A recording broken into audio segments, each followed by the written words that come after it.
Queridos companheiros, que a paz e a alegria esteja no coração de todos nós.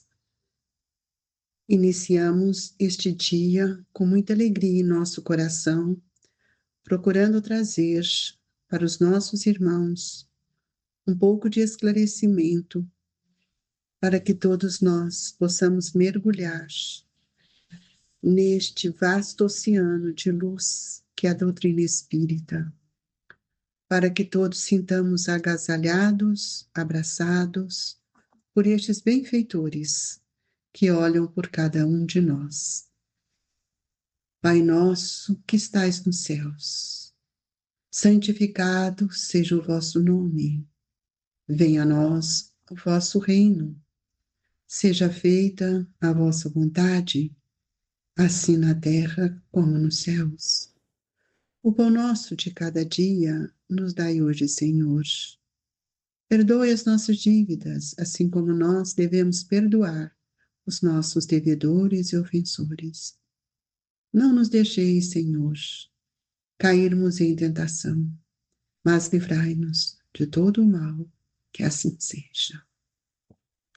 Nós vamos dar continuidade a esse assunto da mais alta importância desse capítulo, que é o capítulo 6º, que vai nos falar o papel do Consolador, o papel que nós tanto necessitamos compreender, pois o advento do Espírito de verdade é para nós um avanço em todo o processo de nossa construção mental, devido às informações que ele nos oferece e proporcionar a cada um de nós reflexões sobre o papel dessa doutrina de amor e de luz que todos nós estamos inseridos. Nós iniciamos este capítulo, esse item do Evangelho ontem, e hoje nós estamos falando um pouco, dando continuidade devido à profundidade e o que o Espírito de verdade nos traz para que a gente possa compreender melhor o papel da doutrina espírita e a finalidade útil dela em nossa vida. Muitas vezes nós dizemos ser espíritas, mas nossa conduta, nosso pensamento não está de acordo com as referências que nós temos aprendido de acordo com a doutrina espírita, sendo essa a terceira revelação, um processo divino que vem nos auxiliar.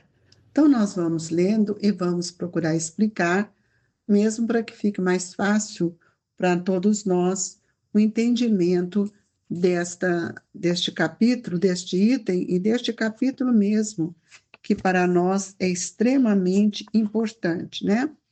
Então, eu vou começar com: venho instruir e consolar os pobres deserdados. Venho dizer-lhes que levam a sua resignação ao nível de suas provas, que chorem, porquanto a dor sagrada no jardim das oliveiras, mas que esperem, pois que também a eles os anjos consoladores lhes virão enxugar as lágrimas. Aqui nós vamos ver uma questão que nos chama a atenção sobre a nossa postura, a nossa condição espiritual que nós estamos hoje inseridos, né? Muitas vezes nós não lembramos disso, estamos repetindo os mesmos hábitos do passado. Ele fala para nós, ele começa dizendo, o Espírito de verdade, ele começa nos afirmando que ele vem nos instruir e consolar. E ele fala que vem dizer-lhes que elevam sua resignação ao nível de suas provas. O que quer dizer isto? Ele está mostrando que nossas provas são meios que nos educam, são meios que nos transformam, mas eu preciso de aceitá-las. E muitas vezes eu não aceito, porque eu esqueço de que eu tenho um passado de sombra, e nós olhamos só hoje. Então, nós choramos muitas vezes por aquilo que nós não deveríamos chorar. E quando ele fala aqui da questão do Jardim das Oliveiras, é que nós também precisamos de entender que os espíritos, eles enxugam as nossas lágrimas, mas eles também nos fortalecem. E aí ele vai dizendo: obreiros, traçai o vosso sulco, recomeçai o dia seguinte, o afanoso labor da véspera. O trabalho das vossas mãos vos fornece aos corpos o pão terrestre. Vossas almas, porém, não estão esquecidas, e eu, o jardineiro divino, as cultivo no silêncio de vossos pensamentos.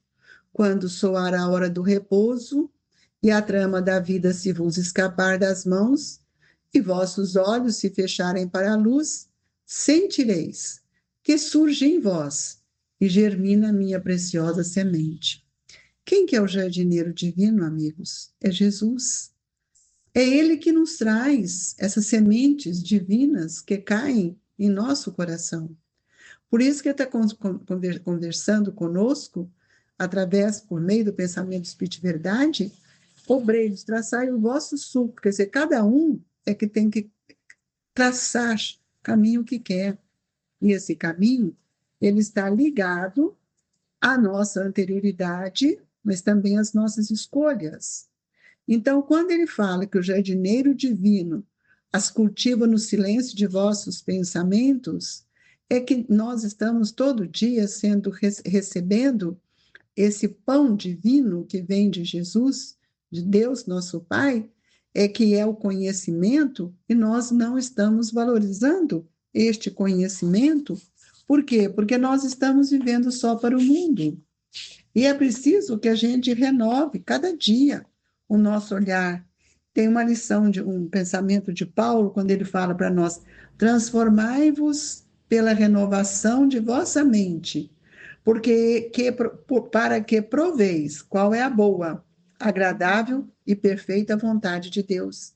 Quer dizer, não dá para mim repetir as mesmas coisas, sendo que eu estou numa outra reencarnação, estou sendo amparados pelas mãos destes espíritos que olham para cada um de nós. E por isso, cada um precisa saber qual é a semente que tem germinado no seu coração.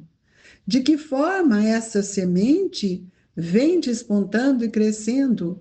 Às vezes, nós queremos que as coisas sejam fáceis, por isso que o Evangelho nos chama a atenção, vem dizer-lhes que elevam a sua resignação. E a resignação está ligada ao coração, ao sentimento, à aceitação.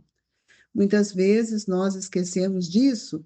Então ele diz assim: em verdade vos digo, os que carregam seus fardos e assistem os seus irmãos são bem amados.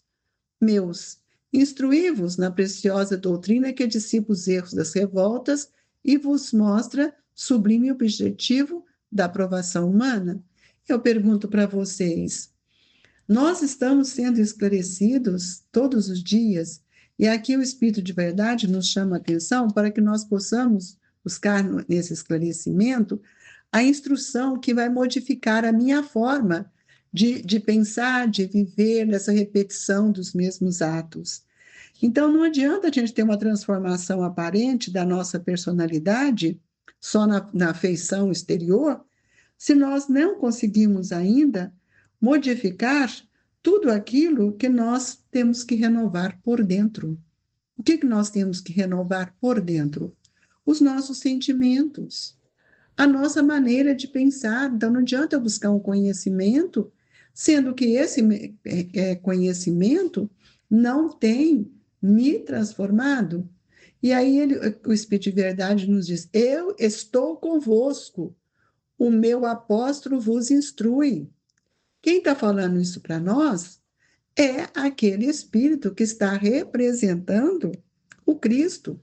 Bebei na fonte viva do amor e preparai-vos, cativos da vida, a lançar-vos um dia, livres e alegres no seio daqueles que vos criou fracos, para vos tornar perfectíveis e que quer modeleis vós mesmo, a vossa maleável argila, a fim de serdes os artífices da vossa imortalidade. Somos nós os responsáveis, somos nós os construtores da nossa vida. Não adianta eu ficar jogando culpa no outro. Então, como ele nos diz aqui, assim como o vento varre a poeira, que também o sopro dos espíritos dissipe os vossos despeitos contra os ricos do mundo. Então, por que que nós ficamos repetindo as mesmas coisas, sendo que a reencarnação e a instrução, ou seja, o conhecimento, vai contribuir para que a gente dissipe esses sentimentos doentes que têm nos emperreado, têm nos prejudicado a fazer novas escolhas, a mudar a nossa forma de sentir. E o convite é o mesmo: bebei na fonte viva do amor e preparai-vos cativos da vida. Nós todos temos essa fonte do amor, essa fonte viva, que é onde que eu vou beber essa água? No Evangelho, meus amigos. É seguir aquilo que Jesus está nos ensinando. Nas bodas de Caná, a Maria Santíssima fala para aqueles servos que eles deveriam obedecer o que o Cristo iria lhes pedir para fazer. Então, nós ainda, quando lemos essas questões, nós só remetemos à história e à repetição da palavra. Quando ele fala, faça o que ele manda. Se nós tivéssemos aprendido a fazer o que o Espírito de verdade, que representa o pensamento de Jesus pela doutrina espírita, nós estaríamos numa condição melhor. E nós precisamos entender, quando aqui fala, a fim de serdes os artífices da vossa imortalidade, somos nós que modelamos o nosso pensamento, somos nós que cuidamos da nossa vontade. E é por isso que nós, quando ele fala que nós mesmos temos que moldar a nossa argila, moldar toda essa forma mental que nós precisamos desenvolver. E, infelizmente, nós não olhamos por esse lado, nós só olhamos a questão da matéria, e com a matéria a gente cada vez mais queremos mudar, não estamos nem satisfeitos com o nosso corpo, então nós precisamos aceitar os problemas do mundo que chega para que nos dê força, para que a gente desenvolva o nosso trabalho de transformação, de renovação. É um trabalho íntimo, buscando sempre no dia a dia a serenidade e a aquisição do novo de um discernimento. Ora, o discernimento, ele é fruto da razão, ele é o leme da razão. E aí nós vamos ver que o Espírito de Verdade nos diz: sou o grande médico das almas e venho trazer-vos o remédio que vos há de curar. Os fracos, os sofredores, os enfermeiros são os meus filhos prediletos. Venho salvá-los. Quem é o médico das almas? Jesus. A doutrina espírita, ela é um mecanismo que nos cura, por isso que ela é libertadora. E ele não nos assegura a presença dele conosco quando ele diz: vinde, pois, a mim, vós que sofreis e vos achais oprimidos, e sereis aliviados e consolados. Quando? Quando eu aplicar o conhecimento da doutrina espírita. Quando eu perco um ente querido, está lá no Livro dos Espíritos que a morte não existe, que a morte não é o fim, ela é o portal que ilumina a ascendência do espírito, onde nós estamos nos libertando de um corpo. Deus dirige um supremo apelo aos vossos corações, por meio do Espiritismo. Então, veja bem, Deus dirige o vosso apelo aos vossos corações. Nós, todo dia, estamos aí pedindo a Jesus que nos ajude e os Espíritos estão aí prontos para nos ajudar. Está escrito já o caminho. Como que ele vai nos ajudar? Aí o Espírito de Verdade responde: por meio do Espiritismo. Escutai-o. O que o Espiritismo nos ensina? A comunicabilidade, que nós podemos comunicar com aqueles que já morreram, que são os vivos, os espíritos vivos, né? Muito mais, nós às vezes estamos mortos, porque perdemos a esperança, a confiança. O Espiritismo nos mostra o papel da reencarnação, que nós não queremos saber, mas precisávamos de saber, da importância da lei de causa e efeito, das leis divinas, Porque causa e efeito não é fazer e eu pagar, de forma alguma. Lei de causa e efeito é uma lei de oportunidades que Deus nos concede para que nós possamos, no novo corpo, realizar outras conquistas e extirpar das nossas almas tudo aquilo que é um vício, como a impiedade, a mentira, o erro e a incredulidade. Quando nós aprendemos com o médico das almas, que ele fala que todos os nossos atos geram consequências, é para a gente desacomodar, da gente sair de dentro dessa situação.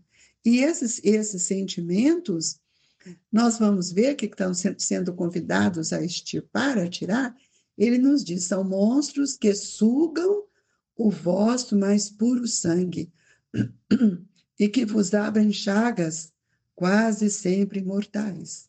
Por quê? Porque essas chagas, elas vão ficar no meu perispírito. Elas não estarão no meu corpo. No futuro, humildes e submissos ao Criador, pratiquei da sua lei divina. E por que não podemos praticar hoje? Porque somos cegos, conduzimos cegos. E aí o Espírito de Verdade nos dá outra orientação. Amai e orai. Sedes dóceis aos Espíritos do Senhor. Quer dizer, obedece aquilo que nós estamos ensinando, falando, educando, auxiliando. Invocai-o do fundo de vossos corações. Ele então vos enviará o seu Filho bem amado, para vos instruir e dizer essas boas palavras. Eis-me aqui, venho até vós, porque me chamastes?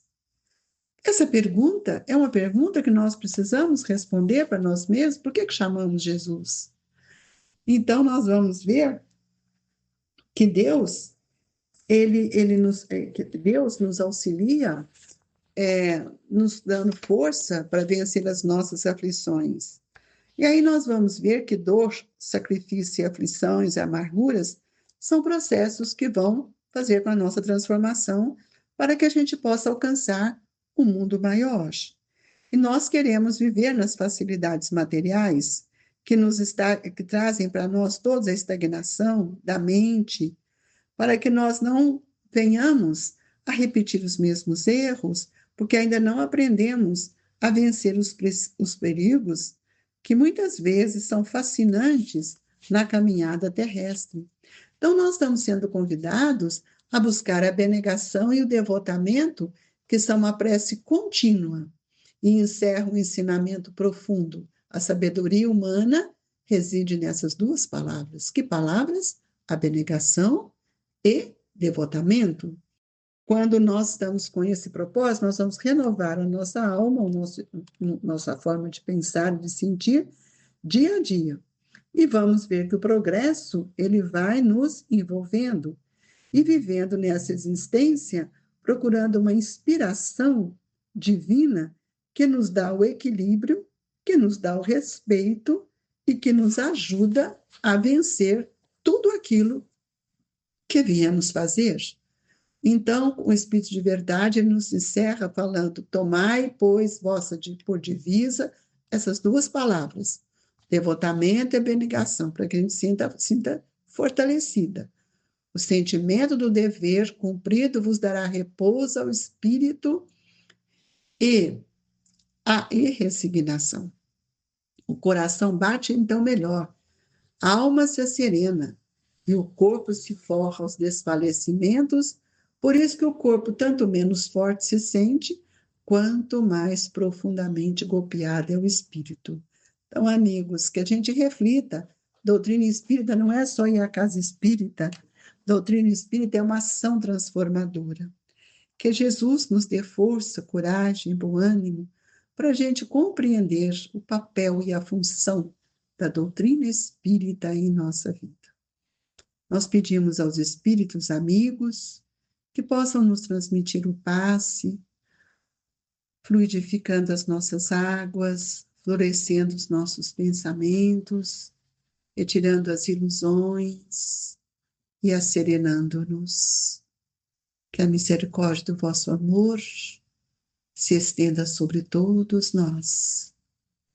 E assim, Jesus, na confiança deste amparo amigo, é que nós pedimos ao médico das almas que olhe por cada um de nós, pelos familiares, por aqueles que nos pedem preces, por todos aqueles a quem o nosso pensamento nesta hora busca. E que nessa manhã de luz sejamos agraciados com a luz de Jesus. Recebam em seus corações o abraço fraterno, amigo, do Grupo Espírita Esperança e Caridade, Colégio Allan Kardec. Sinta-se fortalecidos com o Evangelho. Que assim seja.